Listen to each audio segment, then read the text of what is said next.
जय हिंद। मैं क्लास 9 का मैथ पढ़ा रहा था, चैप्टर नंबर 6 और चैप्टर नंबर 6 का प्रश्नावली 6.1 पूरा कंप्लीट हो चुका है और प्रश्नावली 6.2 में टोटल मैंने 3 प्रश्न कंप्लीट करा दिया है। 2 प्रश्न इस वीडियो में हम लोग देखेंगे, उसके बाद ये पूरा प्रश्नावली और साथ ही साथ पूरा ये चैप्टर कंप्लीट हो जाएगा। तो चलिए देखते हैं प्रश्न संख्या 4 क्या कह रहा है। कह रहा है कि यदि ए बी समांतर सी डी, ठीक है, देखिए ए बी और ये सी डी ये क्या है, समांतर है यानी पैरेलल है, ठीक है।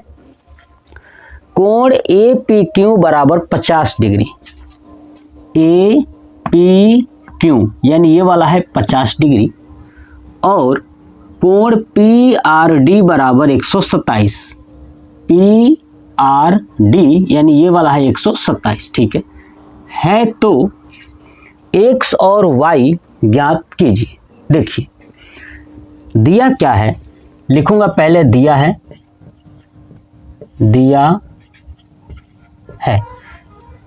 ए बी समांतर सी डी है ना, यानी ये ए बी और ये सी डी क्या है, समांतर है। अगर ये समांतर है तो आप देखोगे यहाँ से पी आर और ये पी क्यू ये क्या है, एक तिर्यक रेखा है ना। समांतर रेखाओं के बीच में जो रेखा गई होती है, जो समांतर रेखाओं को कट करती हैं, वो तिर्यक रेखा होती है, ठीक है। तो ये 2 समांतर रेखा है और दिया है क्या कि ए पी क्यू बराबर 50 डिग्री। तो यहाँ पे लिख देता हूँ कोण ए पी क्यू बराबर 50 डिग्री। उसके बाद यह है पी आर डी, कोण पी आर डी बराबर 127 डिग्री, ठीक है। और हमसे x और y का मान पूछा हुआ है, तो ध्यान से देखिएगा, सुनिए। x यहाँ पे है और y यहाँ पे है। तो अब देखिए ये जो समांतर लाइन है ना, इस समांतर लाइन की तिर्यक रेखा कौन बनेगी ये बताइए। पी क्यू बनेगा कि नहीं बनेगा, बनेगा ना। तो क्या लिखूंगा कि पी क्यू है ना, पी क्यू एक तिर्यक रेखा है ना। पी क्यू क्या है, एक तिर्यक रेखा है किसकी, तो ए बी और सी डी जो समांतर है इनकी। तो अगर तिर्यक रेखा है तो आप बताइए क्या ये वाला यहाँ से ए पी और ये ऐसे आया और यहाँ से ऐसे गए, तो क्या ये जेड बन रहा है ना। तो जेड बन रहा है तो ये वाला कोण और ये वाला कोण बराबर होगा, है ना, बराबर होगा ना। किसके कारण, अंतः एकांतर कोण से होगा ना। तो बस वही चीज क्या करेंगे, नीचे लिखेंगे कोण ए पी क्यू बराबर कोण पी क्यू आर, है ना। ये क्या है, दोनों बराबर होंगे, ये वाला और ये वाला। किसके कारण, तो यहाँ पे लिखता हूं अंतः एकांतर कोण से, है ना, अंतः एकांतर कोण से ये दोनों बराबर होंगे। तो देखिए पी क्यू आर क्या है, x है, तो यहाँ पे हो जाएगा x बराबर, और ए पी क्यू क्या है, देखिए ए पी क्यू दिया भी था ए पी क्यू 50 डिग्री, तो ये हो गया 50, यानी x बराबर आ गया हमारा 50 डिग्री। हमसे x का मान पूछा था, निकल गया। चलिए अब देखिए, अब हमसे पूछा है y का मान। किसका पूछा है, y का मान ज्ञात कीजिए। अब समझिए, अब यहाँ से देखिए ये दोनों जो रेखा है, इसमें ये वाला पी आर भी क्या है, एक तिर्यक रेखा है ना। तो क्या लिखूंगा, हम नीचे लिखूंगा कि पी आर एक तिर्यक रेखा है।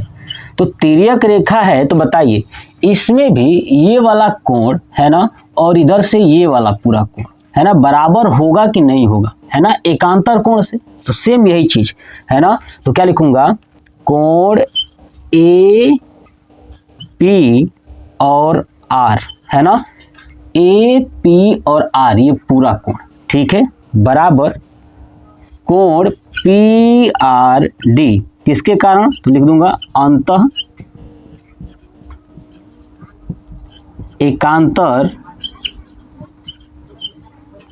कोण से, ठीक है, अंतः एकांतर कोण से ये बराबर होंगे। अब बताइए ए पी आर, देखिए ए पी आर क्या है, 50 था ये और ये y, तो हो जाएगा ये नीचे 50 प्लस y बराबर पी आर डी। देखिए पी आर डी दिया हुआ था 127, तो ये हो जाएगा 127, तो y बराबर हो जाएगा 127 माइनस ये हो जाएगा आपका 50, ठीक है। अब घटा दीजिए y बराबर, है ना, तो यहाँ पे हो जाएगा 7 और ये हो जाएगा 7, ठीक है, यानी आपका आया 77, कितना आ गया 77 डिग्री। तो x का मान है आपका 50, है ना, और y का मान आ गया 77 डिग्री, तो यहाँ पे लिख दूंगा क्या, अतः x बराबर 50 तथा y बराबर 77 डिग्री, है ना, है, ये हो जाएगा हमारा आंसर। बस इतना ही हमसे पूछा गया था। अब ये क्वेश्चन नंबर 4 कंप्लीट हो गया, इसका स्क्रीनशॉट ले लीजिए। चलिए अब देखते हैं इस प्रश्नावली का लास्ट प्रश्न, प्रश्न संख्या 5। PQ और RS दो दर्पण है। देखिएगा ये PQ और ये RS ये दो दर्पण है जो एक दूसरे के समांतर रखे गए हैं, ठीक है, जो एक दूसरे के समांतर हैं। इसका मतलब ये हुआ कि दोनों दर्पण जो है कि एक दूसरे के सामने ऐसे हैं, ठीक है। चलिए एक आपतन किरण AB, देखिए ये किरण आपको दिखाई दे रही है A और B, इसको बोलते हैं आपतन किरण, ठीक है। तो आपतन किरण AB दर्पण PQ से टकराती है, यानी जो ये दर्पण P और Q है इससे क्या हो रही है, टकरा रही है, ठीक है। और परावर्तित किरण, है ना, टकराने के बाद परावर्तित हो जाती है, तो परावर्तित किरण पथ BC पर, देखिए ये B और C ये परावर्तित हो चुकी है, ठीक है, पर चलकर दर्पण RS से C पर टकराती हैं। देखिए ये दर्पण है RS, इससे कहाँ टकराती है, C पर टकराती हैं, ठीक है। तथा पुनः CD के अनुदिश परावर्तित हो जाती हैं। देखिए ये CD के अनुदिश, है ना, CD के जो दिशा दिखाई दे रहा है इसमें क्या हो जा रही है, परावर्तित हो जाती, ठीक है। तो सिद्ध कीजिए कि AB समांतर CD, सिद्ध करना है कि जो ये AB है और ये CD है ये दोनों समांतर होंगे। तो चलिए अगर मुझे इसको समांतर सिद्ध करना होगा तो सबसे पहले मुझे ये सिद्ध करना है कि इनके बीच का कोण, यानी ये वाला कोण क्या है, आपस में बराबर है। अगर ये दोनों कोण अगर बराबर हो जाएंगे तो आप नोटिस कीजिए कि अगर ये समांतर होगा तो ये तिर्यक रेखा होगी, और तिर्यक रेखा होगी तो ये वाला कोण इस वाले कोण के बराबर होगा एकांतर कोण से। तो अगर ये बराबर सिद्ध हो गया तो हम एकांतर कोण से कह देंगे कि ये AB और CD क्या है, समांतर है। बात क्लियर हुई। तो देखिए सबसे पहले क्या करना होगा कि इस PQ के समांतर, ठीक है, ध्यान सुनिए, PQ के लंबवत, है ना, जो ये PQ रेखा है ना सीधी, इसकी लंबवत जो है कि बिंदु B से, है ना, एक रेखा खींचा जाए। क्या किया जाए, एक अभिलंब डाला जाए। रेखा का मतलब इसको अभिलंब बोलते हैं। क्या बोलते हैं, अभिलंब। ऐसे ही RS के लंबवत बिंदु C से क्या डाला जाए, अभिलंब डाला जाए। ध्यान सुनिए, अब इसका नामकरण करता हूँ, इसको मान लेता हूँ आपका S तो है ना यहाँ पे, चलिए इसको मान लेता हूँ कुछ और, क्या मान लो, चलिए M, और इसको मान लेता हूँ N, है ना। तो क्या लिखूंगा, ध्यान से सुनिएगा। सबसे पहले लिखेंगे दिया है, ठीक है, क्या लिखेंगे, दिया है। क्या दिया है, देखिएगा कि PQ और RS दो दर्पण है जो एक दूसरे के समांतर रखे गए हैं। इसका मतलब ये हुआ कि PQ और समांतर RS, है ना, दोनों क्या है, समांतर हैं, ठीक है। आपतन किरण AB दर्पण PQ से टकराती है और परावर्तित किरण पथ BC पर चलकर दर्पण RS से C पर टकराती हैं। ये हमें नहीं लिखना है। उसके बाद क्या लिखेंगे, अब ध्यान सुनिए, अब लिखेंगे सिद्ध करना है। तो नीचे लिखूंगा क्या, सिद्ध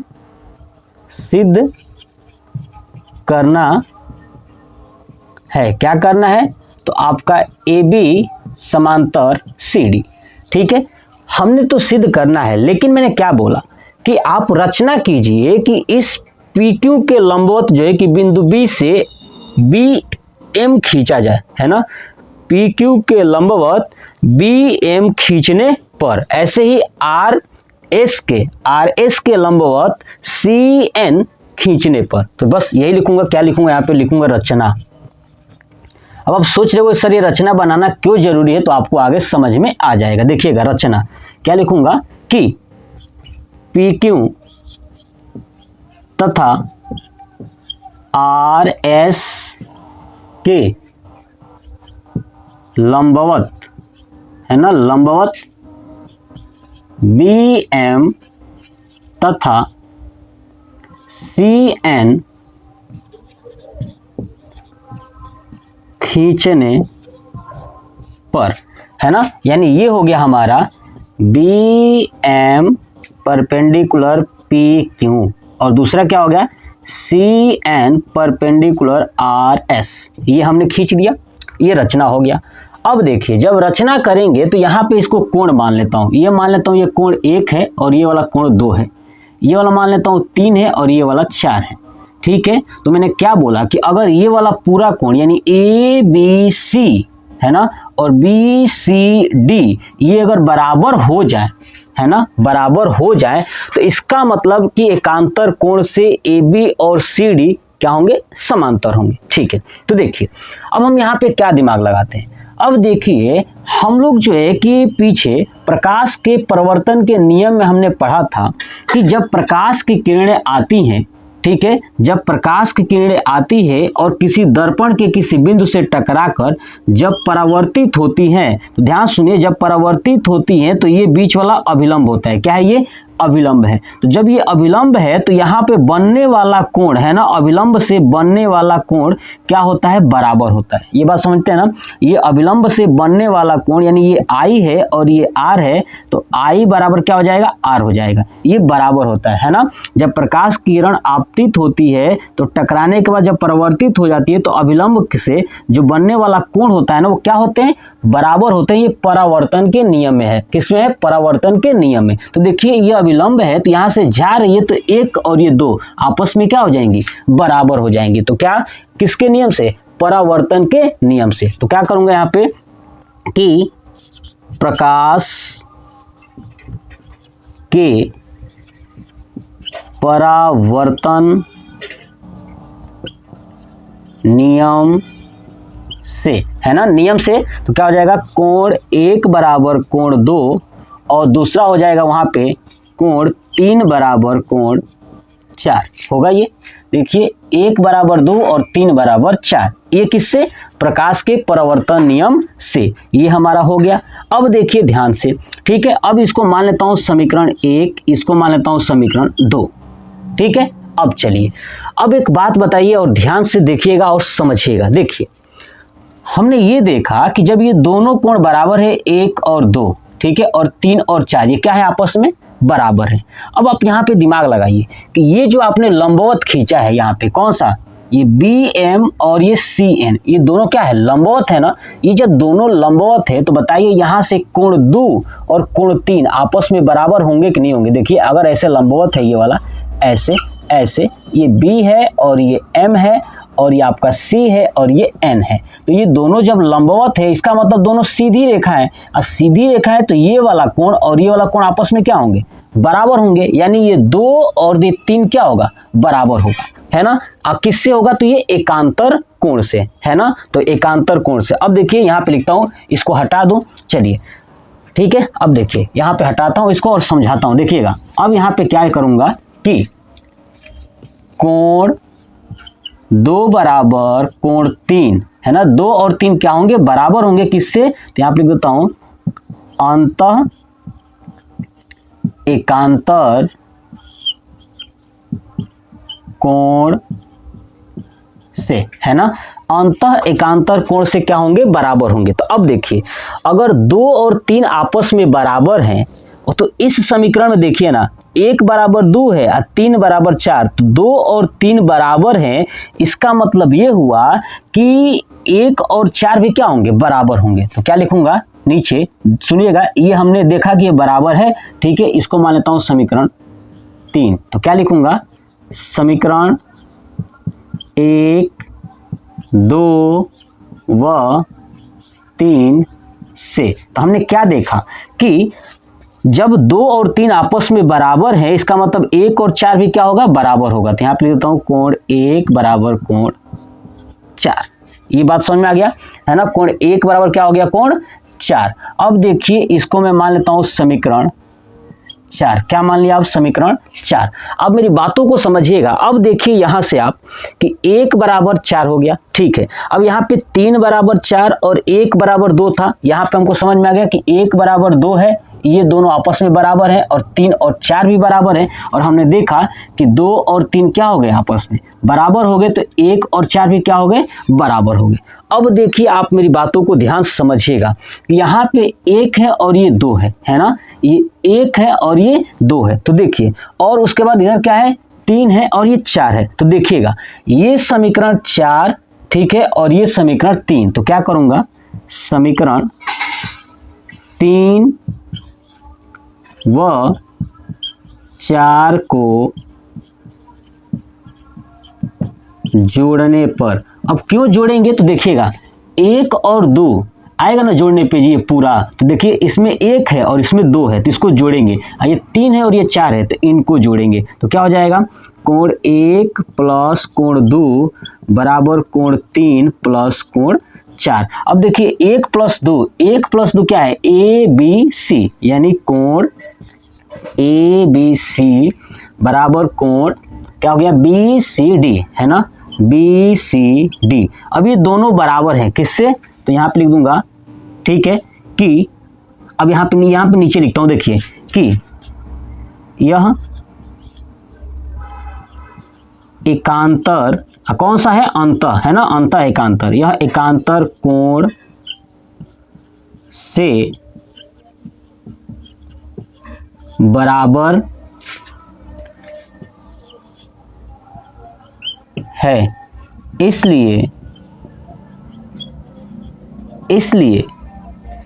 AB समांतर CD होगा, है ना। ये हो गया प्रूफ। मैंने पहले ही बताया था कि अगर ये दोनों बराबर हो गया तो क्या हो जाएगा, ये कि इसका मतलब ये हो गया कि ये दोनों क्या है, तो समांतर लाइन है।